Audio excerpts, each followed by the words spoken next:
This is Sword Saint Isshin from a little game known as Sekiro: Shadows Die Twice. He's the final boss you have to get through to get to the super special, super secret ending in that game. And he is very, very difficult. This is Malenia, Blade of Mikola. Heed her words. She's never known defeat. She's from Elden Ring, and she also poses a very, very scary threat, especially the first time you ever met her. Individually, these two warriors pose one heck of a battle that you have to go through in order to achieve either a secret ending or true ending, or the fact that the other one doesn't even have to be defeated, let alone seen in the entirety of the game. But lore and gameplay aside, I wanted to take a look at these two and ask the question, who would win in a fight? Now, first off, you might be wondering, why these two? Well, that's a great question, and I'll answer it with this. Because of my friends. In a group chat the other night, we were all discussing just random questions, as ones do, and I posed the question, and from software games, who would win between these two? But the more I got to look at each individual power, weapons, the tactics, their prowess on the battlefield, and somewhat of the lore, they actually are quite equal in what they pose as their individual threats. And it might make for an interesting battle. Now, first off, let's look at weapons. The first being Sword Saint Isshin. He wields a little thing, or very large thing, called an odachi. This odachi is also, in lore senses, the Black Mortal Blade. We'll get to that in a second on the lore of things. Now, this freakishly long sword is katana-like in its essence, but much longer. I mean, just look at it. Take a gander. Look at how long this thing is. It can reach you across the battlefield and across the stars. But let's not forget, Isshin doesn't use just one thing. No, in a From Software game, no, that would be much too easy, especially for a super secret final boss fight, none of which that I died to 86 times, not counting. Anyways, the second thing he uses is known as a double-edged winged spear, because why not? Why not have something else that can reach you across now, not the battlefield and the stars, but the galaxy itself? You know, why not? That's cool. Oh, but you wanted more. He wanted more. Because, as From Software knows, as game development goes, players might find that just a little too easy. Why?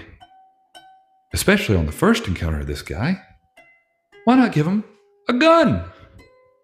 And yes, the main character, Wolf, we have all sorts of gizmos and gadgets at our disposal to take him on. That's very true.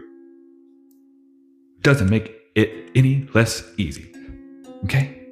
So with those three, we have the odachi, we have the double-edged winged spear, and we have a pistol. Okay. Well now, what for my lady, Malenia? What does she have? Let's take a look. It's a katana as well. Well, that equals out pretty quickly. You could almost even say this one is her form of an odachi. I mean, if you take a look at this, then you'll notice that, yes, while it doesn't have a necessary handle, it's attached to her arm itself. That being said, the name of the actual weapon is called Hand of Malenia.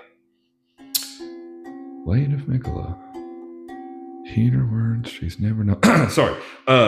Anyways, you could consider this an Odachi. Now, while this is technically her only weapon that she uses against you, especially in her first form, it doesn't make it any less menacing because she can also reach you across the entirety of the boss room. Next, let us look at skills. Now, when I say skills, I don't mean like superpowers necessarily or magic. I mean agility. I mean strength. I mean speed, baby. And once again, if you take each individual, they both match up pretty well. Both of them have very quick lunging attacks. Both of them can cut across and close the gap on us very quickly, making their agility and their speed pretty well matched. They both can dodge. So many things. Anyways, they also have an insurmountable amount of freakish strength. I mean, you have Isshin, who wields 3 different weapons, and we'll get to the powers in a minute. And you also have Malenia, who wields not only heavy armor, well, I'd probably call it light armor, but also that wildly long hand of Malenia Odachi / katana. I know those are 2 separate things, but I don't really know what to call that because they technically call it a katana, but that thing is super long. And it doesn't have a sheath. So, that being said, I think they're matched in strength. And I also think that they are matched in speed and agility.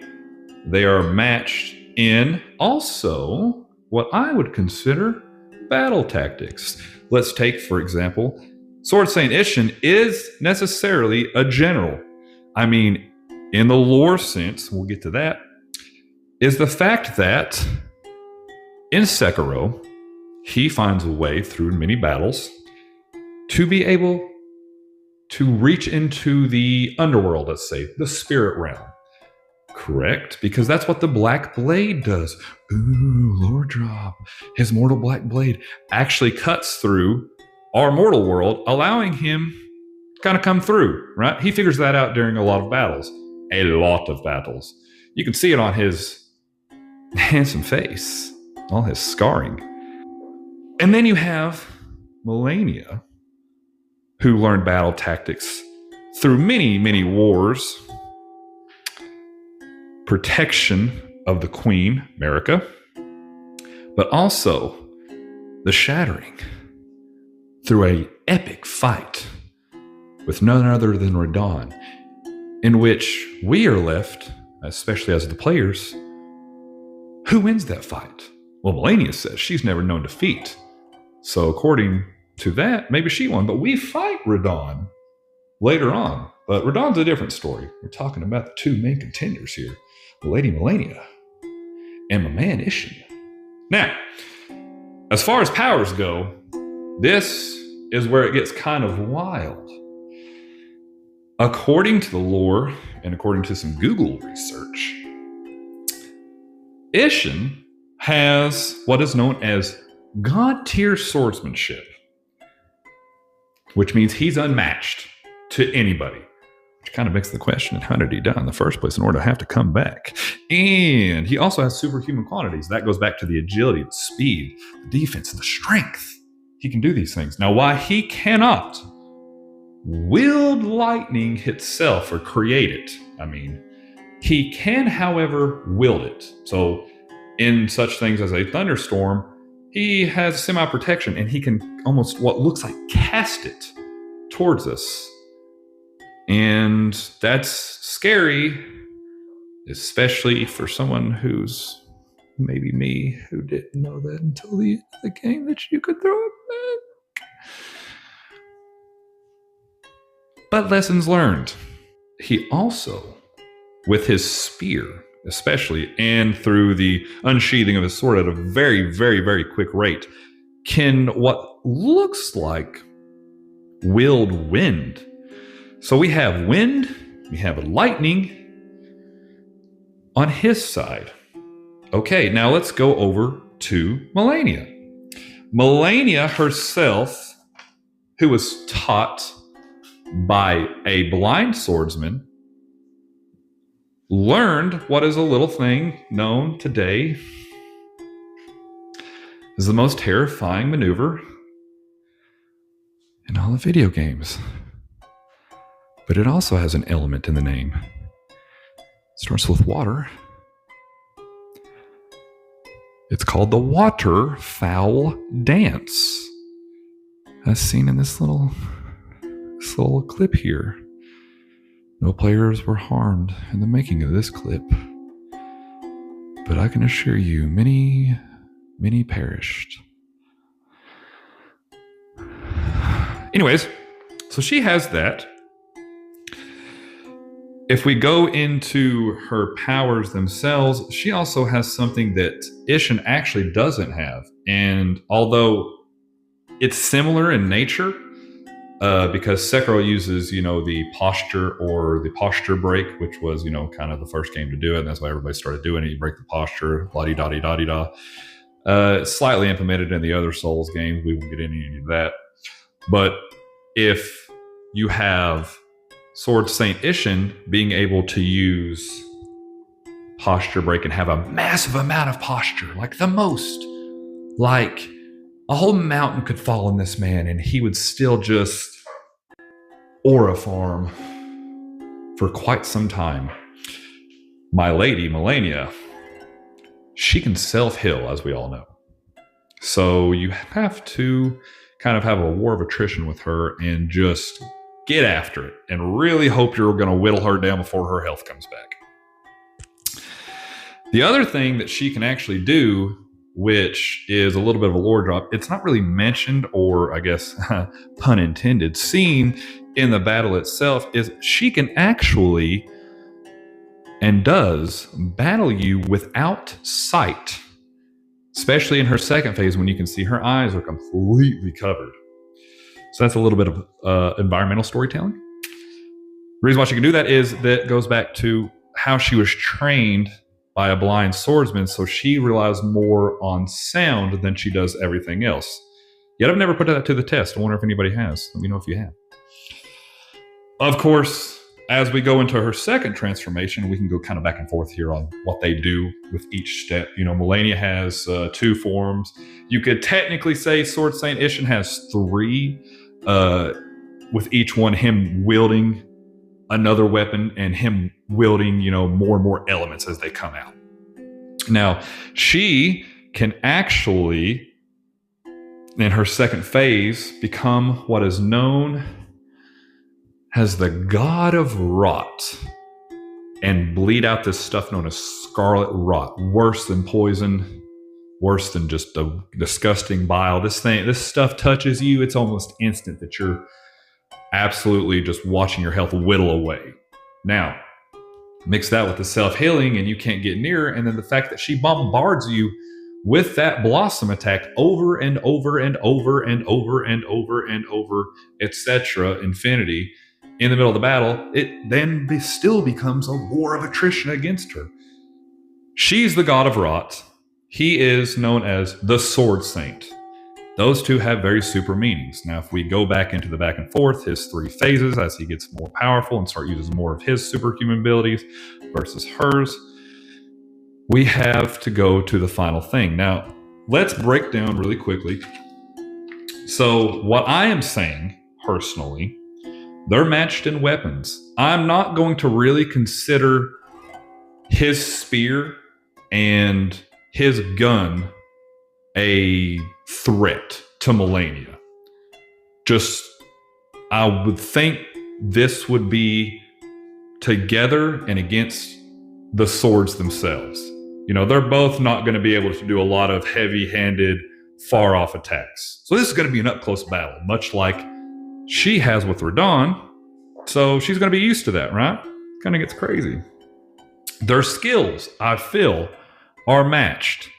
Now, we know Malenia took on Radon, and Radon is the wielder of stars in Elden Ring. I mean, the man hovers above his little tiny horse, the goodest of boy, and still holds back the stars in his crazy, crazy mind. Now, I also think that their battle tactics are the same.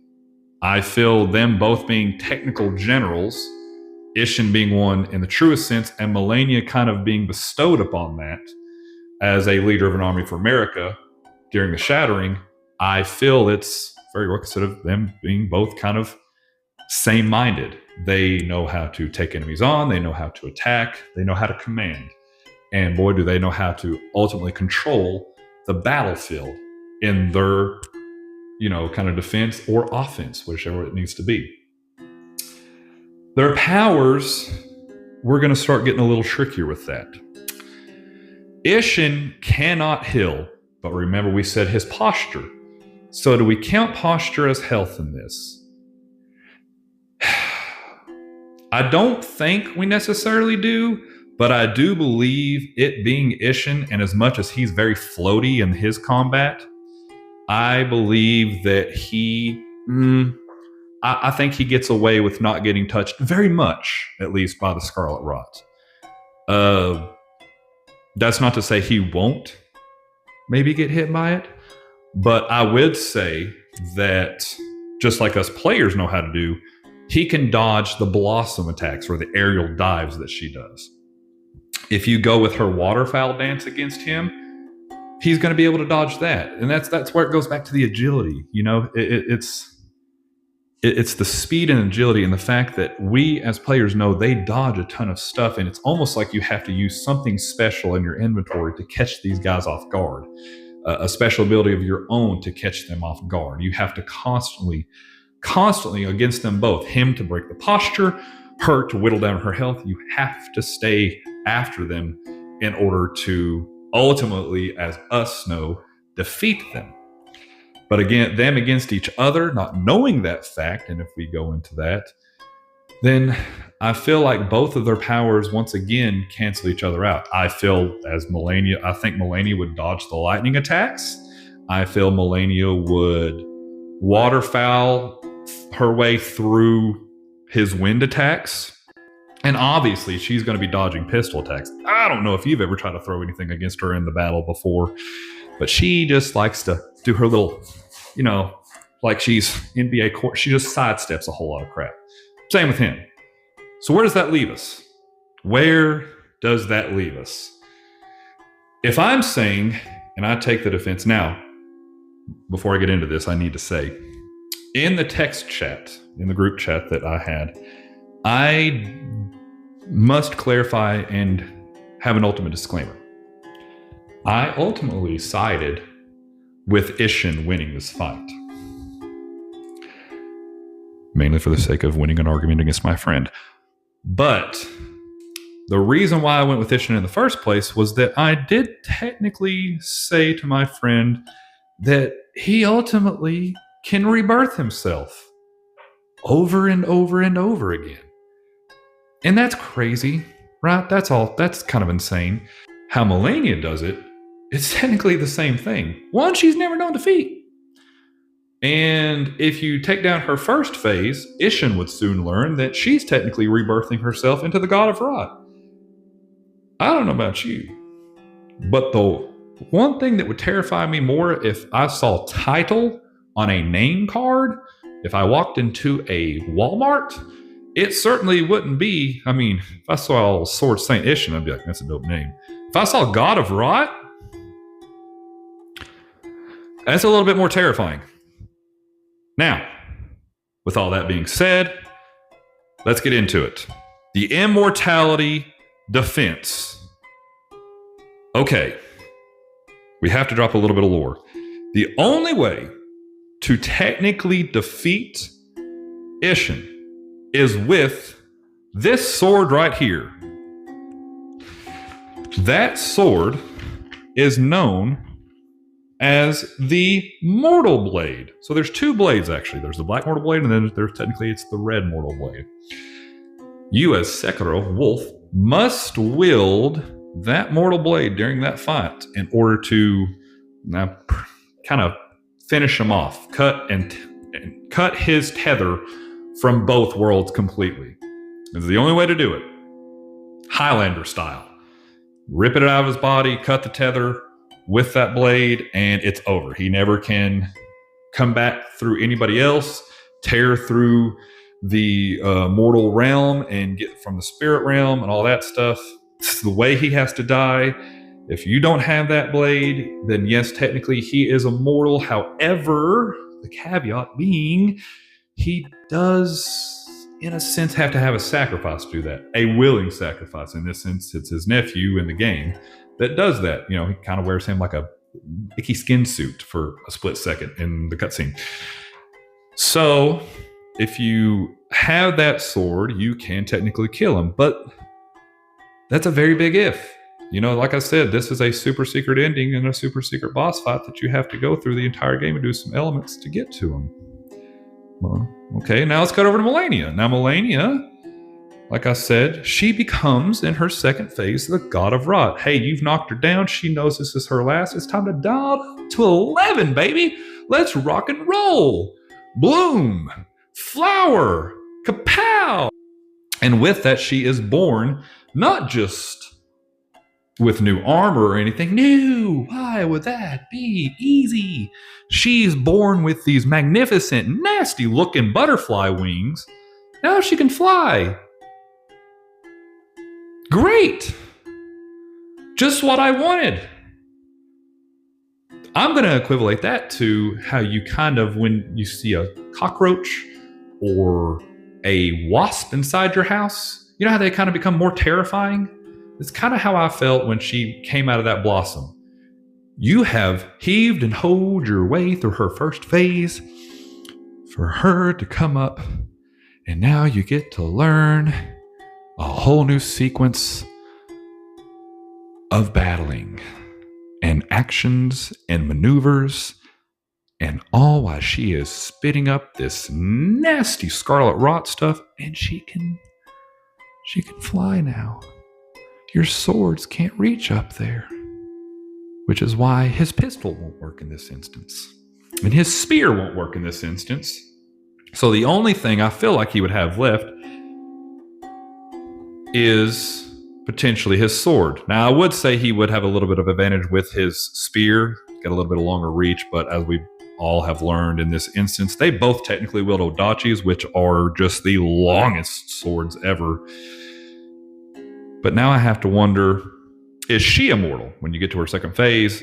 Can she rebirth like that over and over again? Well, if you dive deeper into the lore, we know that Miquella himself was reborn into Consort Redon through hugs and kisses. If you take the availability of that lore and apply it to her, there is nothing, I think, stopping her from rebirthing again. So, how do we stop that? With Isshin, we have to have a blade. With Malenia, we have to have the ability or the knowledge that Miquella had in order to go through all his transformation and everything. So once again, that's still having to have the knowledge of the sword, right? So where does that leave us? Okay. I think I know. The battle domes. Malenia, in a deep, dark, weird-looking, rooted cave, just like along the tarnished lands and the lands between, she is stuck there, waiting. Then you have Isshin on a beautiful, flower-filled battlefield. And with the open arena, you have the ability to gather more wind, gather his lightning. His lightning attacks now become maybe a little bit more deadly to her, especially in the air. She can't fly as much. Okay, but then what if we go here to the roots? Well, now he can't get lightning from in there. Like I said, he can't create the lightning. He can only wield it when it's around. He could still do sheer force wind, but as we know, and as I think I said, it kind of cancels out if she does her waterfowl dance. But she doesn't do her waterfowl dance in second phase. she just bombs the crap out of you. Folks, we've discussed a lot. Originally, I sided with Isshin in my original conversation with my friends in group chat. He has the power. I feel like regardless, he's going to give Malenia a what for. Malenia, the skills, the prowess, the armor, the arm. Heed her words. She's never known defeat. Anyways, both of them one-on-one against each other, opposing threats. But there can only be one. And the one winner that I truly believe would win this fight is